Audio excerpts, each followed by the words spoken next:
اگر میری بیوی کو کچھ ہوا تو عاصم منیر کو نہیں چھوڑوں گا، جب تک زندہ ہوں پیچھا کروں گا، شیر دل عمران خان کا اعلان۔ بانی چیئرمین تحریک انصاف و سابق وزیر اعظم عمران خان کی غیر قانونی قید کو آج 256 روز گزر چکے ہیں۔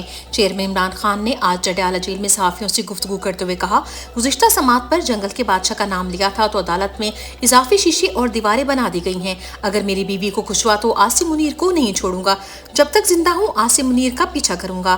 بہاول نگر میں قانون توڑ کر پولیس کو پھینٹا لگایا گیا، آئی جی اور وائس رائے نے معافی مانگ لی۔ وائس رائے نے کہا کہ یہ ہمارے بھائی ہیں، بہاول نگر جیسا سلوک بھائیوں سے نہیں غلاموں سے کیا جاتا ہے۔ طاقتور نے پھینٹا بھی لگوایا اور معافی بھی منگوائی، یہ سب جنگل کا بادشاہ کر رہا ہے اور ملک میں جنگل کا قانون ہے۔ عمران خان نے مزید کہا کہ جنگل کے قانون کے باعث ملک میں سرمایہ کاری نہیں آئے گی، بادشاہ چاہتا ہے تو نواز شریف کے تمام کیسز معاف ہو جاتے ہیں، بادشاہ چاہتا ہے تو 5 دن میں 3 کیسز میں سزا دے دی جاتی ہے۔ ملک میں وہ قانون ہے جو جنگل کا بادشاہ چاہتا ہے۔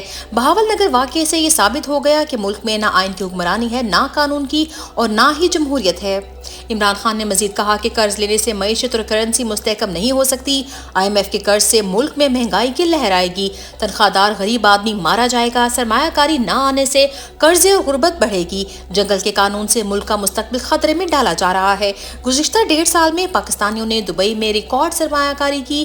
بہاول نگر واقعہ بتاتا ہے کہ ملک کے حالات کیا ہیں۔ عمران خان کے شدید احتجاج کے بعد جج نے بوشا بی بی کے چیک اپ کی اجازت دے دی۔ عمران خان نے کہا کہ میری بیوی کی طبیعت خراب ہے، ڈاکٹر کی ہدایت کے مطابق اینڈوسکوپی ٹیسٹ نہیں کروایا جا رہا۔ 6 سال سے میری بیوی بیمار نہیں ہوئی، 4 ہفتے سے بیمار ہے، مکمل طبی معائنہ نہیں ہو رہا، میری بیوی کی صحت کا معاملہ سیریس ہے، اس کے ٹیسٹ کروانے کا حکم دیا جائے، ظاہری معائنے سے کچھ معلوم نہیں ہو سکتا، ٹیسٹ ہوں گے تو حقائق سامنے آئیں گے۔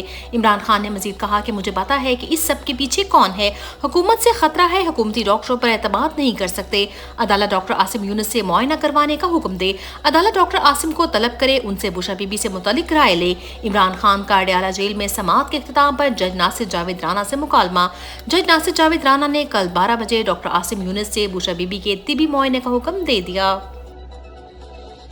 سیفر کیس کی سماعت سوموار تک ملتوی۔ اسلام آباد ہائی کورٹ میں آج چیئرمین عمران خان اور وائس چیئرمین شاہ محمود قریشی کی سیفر کیس میں سزاؤں کے خلاف اپیل پر سماعت ہوئی۔ عدالتی حکم پر ایڈوکیٹ جنرل اسلام آباد اسسٹنٹ سپرنٹینڈنٹ اڈیالہ جیل عدالت میں پیش۔ کمرہ عدالت میں پی ٹی آئی قیادت، فیملی ممبران اور وکلاء کی بڑی تعداد موجود رہی۔ بہت بڑی کتابیں آج آپ کے سامنے پڑی ہیں۔ سلمان صفدر کا چیف جسٹس عامر فاروق سے مکالمہ۔ چیف جسٹس عامر فاروق نے پروسیکیوشن کے وکیل سے کہا، یہ کیس دفتر خارجہ کے بجائے وزارت داخلہ نے کیوں بنایا؟ سلمان صفدر نے اس بات پر بہت زور دیا ہے۔ عدالت نے پروسیکیوشن کے وکیل کے ابتدائی دلائل سننے کے بعد سماعت 22 اپریل تک ملتوی کر دی۔ عمران خان کی 9 مئی مقدمات میں ضمانتیں منظور کرنے والے جج کے خلاف جعلی پنجاب حکومت نے ریفرنس بھیج دیا۔ جعلی پنجاب حکومت کا انسداد دہشت گردی عدالت کے جج ملک اعجاز آصف کے خلاف ریفرنس لانے کا فیصلہ۔ جج نے اڈیالہ جیل میں سماعت کے دوران چیئرمین عمران خان اور شاہ محمود قریشی کی 9 مئی راولپنڈی کے 12 مقدمات میں ضمانت منظور کی تھی۔ عمران خان کی ضمانت کی درخواست سننے کے لیے جج ہی موجود نہیں۔ چیئرمین عمران خان کے وکیل نعیم حیدر پنجوتھا نے اپنے ٹویٹ میں بتایا، القادری ٹرسٹ کیس میں آج ضمانت کی درخواست پر اسلام آباد ہائی کورٹ سماعت تھی، جس کی سماعت جج صاحب کے موجود نہ ہونے کی وجہ سے ملتوی ہو گئی۔ وکیل نعیم حیدر پنجوتھا نے کہا کہ ماشاءاللہ انصاف ہوتا ہوا نظر آ رہا ہے۔ شہباز شریف فوری طور پر استعفیٰ دے۔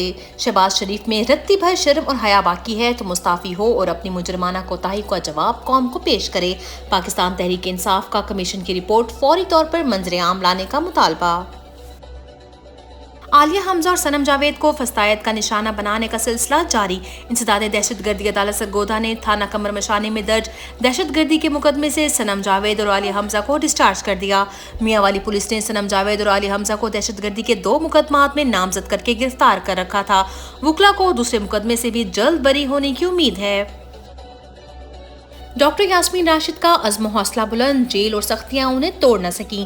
رہنما پاکستان تحریک انصاف ڈاکٹر یاسمین راشد کو آج عدالت میں پیش کیا گیا۔ پیشی کے موقع پر ڈاکٹر یاسمین راشد نے فاتحانہ انداز میں وکٹری کا نشان بنایا اور میڈیا سے گفتگو کرتے ہوئے کہا، پی ٹی آئی کارکنوں پر ظلم کیا جا رہا ہے، سینکڑوں بے گناہ کارکن جیلوں میں بند ہیں، صنم جاوید اور عالیہ حمزہ کے ساتھ زیادتی ہو رہی ہے، اس ظلم کا جواب صرف ووٹ سے دیا جا سکتا ہے۔